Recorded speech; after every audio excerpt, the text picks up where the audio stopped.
EV take lover में आपका स्वागत है। दोस्तों, ओला ईवी राइडिंग के साथ लोकल स्टोरीज और नज़ारे लेके मैं आपकी सेवा में प्रस्तुत हूँ। इस वक्त मैं अपनी ओला S1 प्रो पर सवार होकर बद्रीनाथ ऋषिकेश नेशनल हाईवे पर राइड कर रहा हूँ।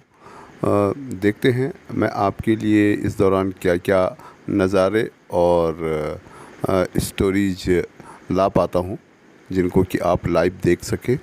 दोस्तों, अगर मेरा ये प्रयास आपको अच्छा लग रहा हो तो मेरे चैनल को सब्सक्राइब करें, अगली जो स्टोरी है उसको देखने का इंतज़ार करें, अपने दोस्तों में मेरे चैनल को शेयर करें और ऐसी ही प्रकृति के नज़ारे और सुंदर जो स्टोरीज हैं सुनने के बजाय लाइव देखते रहिए।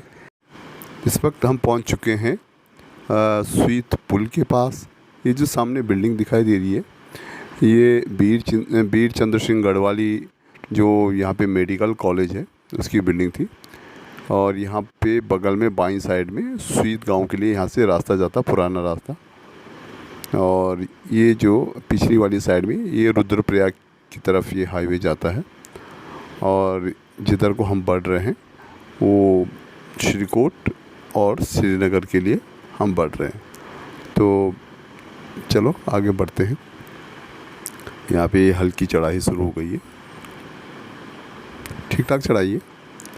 ओला बड़ी स्मूथली इस पे रन कर रहा है, आराम से चल रही है ओला, कोई दिक्कत नहीं आ रही है।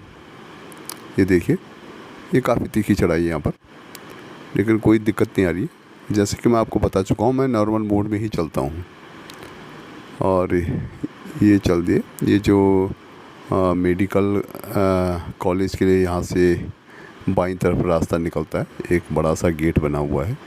ये देखिएगा, ये वाला गेट जिसकी मैं बात कर रहा था, ये मेडिकल कॉलेज के लिए है, एक द्वार यहाँ से। और एक कॉरिडोर बना है जो कि बेस हॉस्पिटल है, उसके पीछे से भी एक रास्ता आता है। चलो दोस्तों, ये हम श्रीनगर की तरफ बढ़ रहे हैं और श्रीकोट हम पहुंच चुके हैं। इस समय यात्रा सीजन का टाइम है। देखिए काफ़ी भीड़ भाड़ है, चूँकि अभी सुबह का टाइम है इसलिए फिर भी अभी थोड़ा राहत है, वरना बहुत सारी भीड़ एक साथ आती है। और सड़कें जो चौड़ीकरण हो रहा है, शहर से बाहर तो ठीक हो रहा है, लेकिन शहर के अंदर ये नालियाँ जो बनी हैं इसके कारण भी जो रोड दोनों साइड से करीब 1.5-2 मीटर और कम हो गई है। और लोगों को इसमें इनक्रॉसमेंट के लिए इसमें अतिक्रमण का एक, ये देखिए किसी ने गाड़ी खड़ी कर रखी है, किसी ने उसके ऊपर अपना खोखा लगा रखा है। इवन कि यहाँ देखिए ट्रक तक वहाँ पे खड़ा हो रखा है और ये रोड को और संकरा कर दिया गया है, जो कि बहुत अच्छी बात नहीं है। दोस्तों, ये देखिए, लोग बहुत सारी जगह में तो बड़ी प्रॉब्लम होती है कि जहाँ पे लोग जो ट्रैफिक रूल्स होते हैं उनका बिल्कुल ध्यान नहीं रखते हैं। ये हम पहुँच गए हैं, बेस अस्पताल श्रीनगर की बाउंड्री के बाहर है। सामने पर बेस अस्पताल श्रीनगर का गेट आने वाला है और यहीं पे टैक्सी स्टैंड भी है जो श्रीकोट से श्रीनगर की तरफ जो टैक्सियाँ लगी रहती हैं। ये देखिए, बेस अस्पताल का ये रहा गेट बाईं तरफ में। आगे बढ़ते हैं दोस्तों। ये श्रीकोट मुख्य बाज़ार में हम पहुंच चुके हैं। भीड़ होनी शुरू हो गई है, यात्रा सीजन का जो टाइम है, इसलिए लोग सुबह सुबह अपने गंतव्य तक जाने की आपाधापी में लगे रहते हैं। और बहुत सारी जगह में इसी आपाधापी के कारण अनेक दुर्घटनाएं भी हो रही हैं। आए दिन आपको भी अखबारों के माध्यम से या जो सोशल मीडिया के माध्यम से ऐसी खबरें मिल रही होंगी। जो नहीं होनी चाहिए, इसके इंतज़ाम किए जाने चाहिए। और सबसे जो पहला इंतज़ाम है कि जो सड़कें हैं, हमारी सड़कें और चौड़ी होनी चाहिए। ये पेट्रोल पंप है जो दोस्तों मेरे किसी काम का नहीं है। मैं ईवी में चल रहा हूँ, तो ये मेरा कोई काम का नहीं है। अब दोस्तों, हमारी कहानी में अगला जो अध्याय जुड़ रहा है वो जुड़ रहा है रेलवे सुरंग का। ये देखिए, यहाँ से एक रेलवे सुरंग बन रही है जो कि श्रीनगर की तरफ से जो सुरंग आगे बढ़ रही है उससे जुड़ेगी और उसके बाद वो रुद्रप्रयाग की तरफ बढ़ेगी। चलो दोस्तों, सुरंग की तरफ चलते हैं। और ये देखिए, सुरंग के कुछ मज़दूर यहाँ पे खड़े हैं, इनसे कुछ बात करने की कोशिश करते हैं।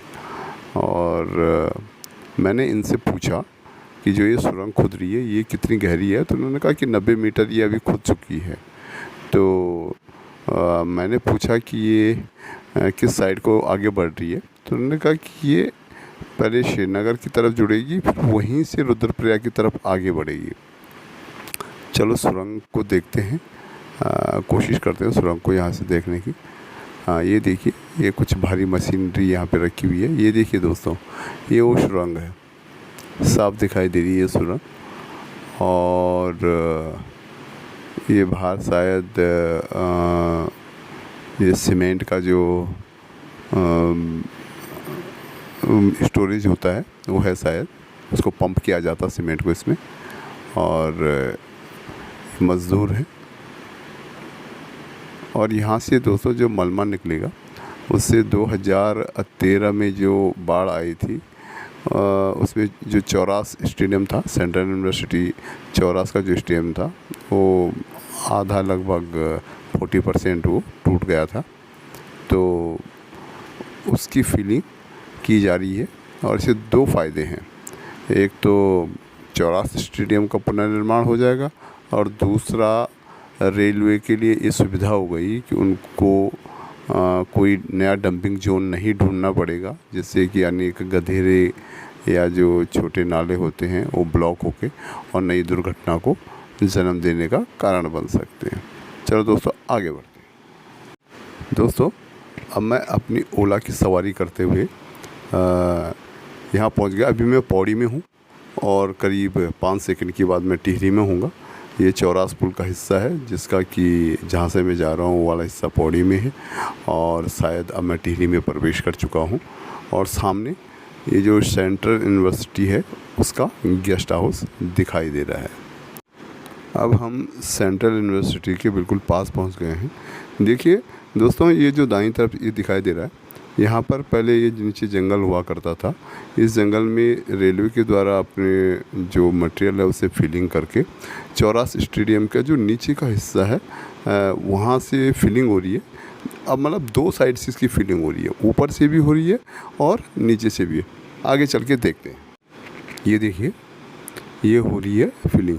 ये हम ऊपर के हिस्से में देख रहे हैं। ये जितने भी डंपर आ रहे हैं यहाँ पर ये अनलोड कर रहे हैं अपने मटेरियल को।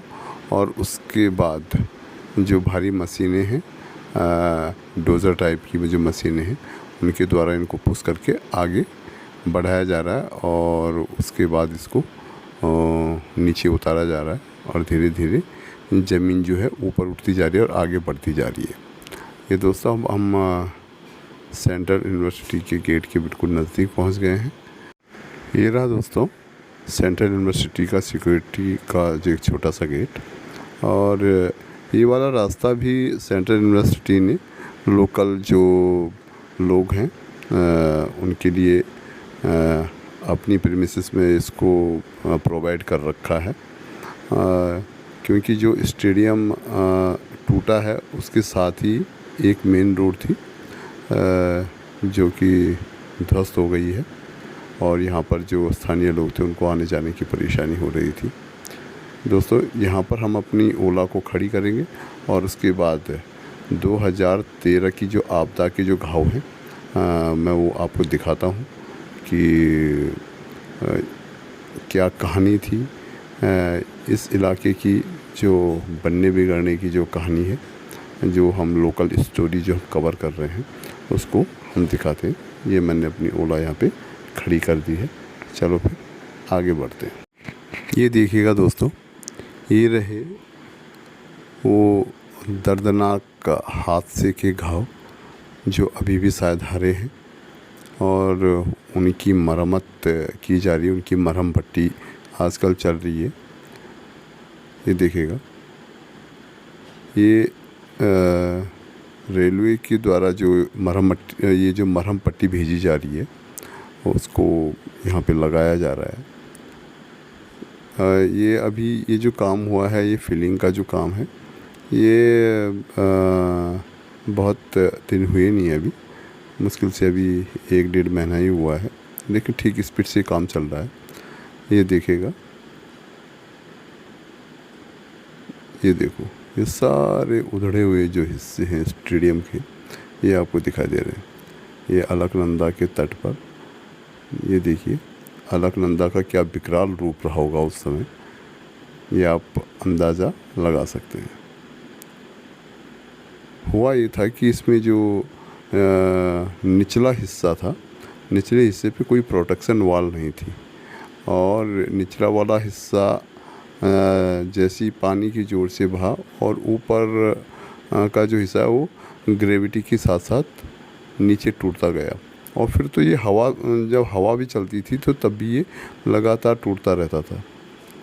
लेकिन अब शायद कुछ हो जाएगा। ये देखिए, जो हमने अभी जो पीछे बात की थी कि जो जंगल को फिलिंग करके जो रास्ता बनाया गया, वो यहाँ भरा जा रहा है। देखिए, ये बेड बनाई जा रही है नीचे अलग अलग जगह से भर के, ताकि तेज़ी से इस पे काम हो सके। ये देखिए, ये बड़े डंपर्स के लिए पूरी रोड बना दी गई है ये, और अब बड़ी तेज़ी से इसको तैयार किया जा रहा है कि शायद फिर स्टेडियम जो अपने पुराने वैभव में आ सके जैसे पहले था।